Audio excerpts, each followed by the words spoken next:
मोक्षदा एकादशी का महात्मा सभी एकादशियों में सबसे श्रेष्ठ माना गया है, क्योंकि यह एकमात्र ऐसी एकादशी है जो समस्त प्रकार के पापों को नष्ट करके मानसिक सुख और शांति देने वाली है। आज के दिन पितरों की मुक्ति के लिए बहुत ही विशेष है, क्योंकि जिन पितरों का मोक्ष नहीं हुआ, जो नरक में रह गए हैं, उनके लिए यदि आज तांबे के लोटे में थोड़ा सा काला तिल मिलाकर दक्षिण दिशा की ओर मुख करके पित्त तर्पण किया जाता है, तो उन पितरों को वैकुंठ की प्राप्ति होती है। मोक्षदा एकादशी का व्रत करने वाले भक्तों के जन्म जन्मांतर के पाप नष्ट हो जाते हैं। इसी कारण यह जन्म मरण के चक्र से मुक्ति दिलाने वाली भी मानी जाती है। मार्गशीर्ष एकादशी का व्रत रखने से जातक के पितरों के मोक्ष के द्वार खुलते हैं और जातक कभी नरक में नहीं जाता। यह व्रत और इसका महात्म्य पढ़ने से व्रतधारियों का यश संसार में सर्वत्र फैलता है तथा उनके किए गए पाप नष्ट हो जाते हैं और उन्हें सद्गति प्राप्त होती है। जो मनुष्य मोक्षदा एकादशी के दिन भगवान श्री हरि विष्णु और गीता का पूजन करके भगवती गीता का पाठ करता है, उनके पूर्वज यदि नरक में भी होते हैं तो स्वर्ग चले जाते हैं, क्योंकि आज के ही दिन भगवान श्री कृष्ण ने महाभारत के युद्ध में अर्जुन को श्रीमद् भागवत गीता का उपदेश दिया था। श्रीमद् भागवत गीता हमारे पवित्रतम ग्रंथों में से एक मानी जाती है। जो मनुष्य गीता के आधे श्लोक का भी पाठ करता है, उसे भगवान श्री हरि विष्णु के परम धाम की प्राप्ति होती है। तो ऐसे में आइए अब हम मोक्षदा एकादशी के परम पावन कथा को श्रवण करते हैं। एक बार धर्मराज युधिष्ठिर ने भगवान श्री कृष्ण से बोला कि हे प्रभु, आपने मुझे मार्गशीर्ष मास के कृष्ण पक्ष में पड़ने वाली उत्पन्ना एकादशी की बहुत ही सुंदर कथा बताई है। हे प्रभु, अब आप कृपा करके मुझे मार्गशीर्ष मास के शुक्ल पक्ष में पड़ने वाली एकादशी का महात्म्य बताइए।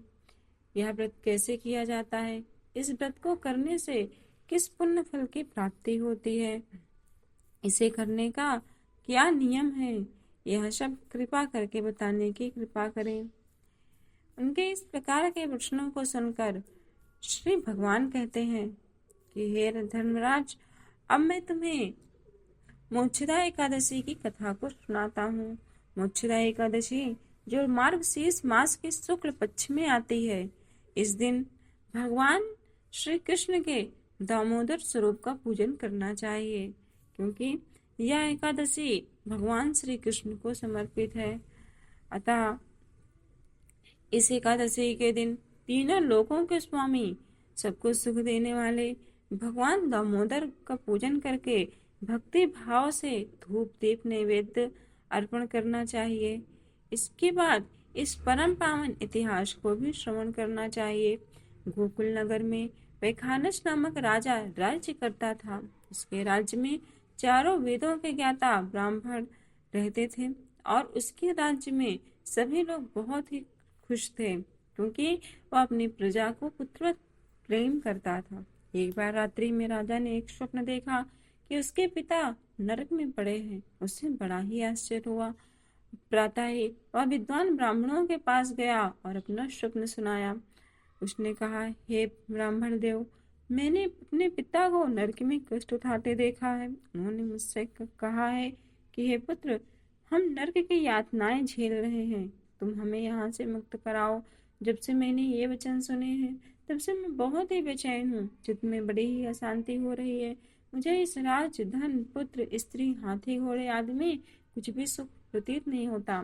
मैं क्या करूं? राजा ने कहा, हे ब्राह्मण देवताओं, इस दुख के कारण मेरा सारा शरीर अत्यंत तापमय है, क्योंकि अब मुझे कुछ भी अच्छा नहीं लग रहा है। हे प्रभु, हे महात्मन, अब आप ही कृपा करके कोई तप, कोई दान अथवा कोई व्रत, ऐसा कोई उपाय बताएं जिससे मेरे पिता को मुक्ति की प्राप्ति हो। उस पुत्र का जीवन व्यर्थ है जो अपने माता पिता का उद्धार न कर सके। एक उत्तम पुत्र वही है जो अपने माता पिता तथा अपने पूर्वजों का उद्धार करता है। वह 1000 मूर्ख पुत्रों से अच्छा है। जैसे एक चंद्रमा सारे जगत में प्रकाश कर देता है, परंतु 1000 तारे मिलकर भी प्रकाश नहीं कर सकते। उसी प्रकार हे ऋषिवर, आप कृपा करके मुझे सुगम मार्ग बताएं। ब्राह्मण ने कहा कि हे राजन, इस समस्या का हमारे पास तो नहीं है, परंतु यहाँ पास में ही भूत भविष्य और वर्तमान के ज्ञाता श्रेष्ठ पर्वत ऋषि का आश्रम है। तुम वहां जाओ, उन्हें के पास तुम्हारी समस्या का हल अवश्य ही मिलेगा। यह सुनकर राजा मुनि के आश्रम पर गया। उस आश्रम में अनेक सांचित योगी और मुनि तपस्या कर रहे थे। उसी जगह पर्वत मुनि बैठे थे। राजा ने मुनि को साष्टांग दंडवत किया। मुनि ने राजा से शांगो पांग कुशल पूछी। राजा ने कहा कि हे महाराज, आपकी कृपा से मेरे राज्य में सब कुशल है, लेकिन अकस्मात मेरे चित्त में अत्यंत अशांति होने लगी है। मैंने रात्रि में अपने पिता को नरक में व्याकुल देखा है। हे ऋषि श्रेष्ठ, आप कृपा करके उनकी नरक योनि से मुक्त के लिए कोई उपाय बताइए। ऐसा सुनकर महान पर्वत मुनि ने आंखें बंद करके ध्यान लगाया। फिर उन्होंने कहा, हे राजन, मैंने योग बल से तुम्हारे पिता के कुकृत्यों को जान लिया है। उन्होंने पूर्व जन्म में कामातुर होकर एक पत्नी को रति दी, किंतु स्वाद के कहने पर दूसरी पत्नी को ऋतुदान होने पर भी मांगने पर रति नहीं दिया। उसी पाप कर्म के कारण तुम्हारे पिता को नरक में जाना पड़ा। तब राजा ने कहा, हे ऋषिवर, इसका कोई उपाय तो होगा। मुनि बोले, हे राजन, अवश्य ही है। संयोगवश आप अभी मार्गशीर्ष मास की शुक्ल पक्ष की एकादशी भी आ रही है। आप मार्गशीर्ष मास की मुच्छदा एकादशी का व्रत विधि पूर्वक करें, रात में जागरण करें, फिर उस उपवास के पुण्य फल को अपने पिता के निमित्त संकल्पित करें। इसके प्रभाव से आपके पिता की अवश्य ही नरक से मुक्ति होगी। मुनि के ये वचन सुनकर राजा महल में आया और मुनि के कहे अनुसार कुटुंब सहित मोक्षदा एकादशी का व्रत किया। इसके उपवास से और उसका पुण्य फल देने से उसके पिता अवश्य ही नरक से मुक्त हो गए और स्वर्ग में जाते हुए वो अपने पुत्र से कहने लगे, ये पुत्र, तुम्हारा कल्याण हो। इस प्रकार अपने पुत्रों का बहुत सा आशीर्वाद देकर वो भगवान के धाम को चले गए।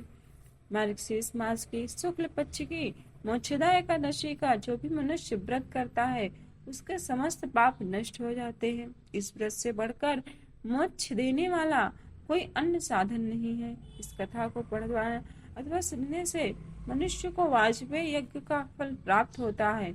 यह व्रत मोक्ष देने वाला तथा चिंतामणि के समान सब कामनाओं को पूरा करने वाला है। जो भी मनुष्य भक्ति पूर्वक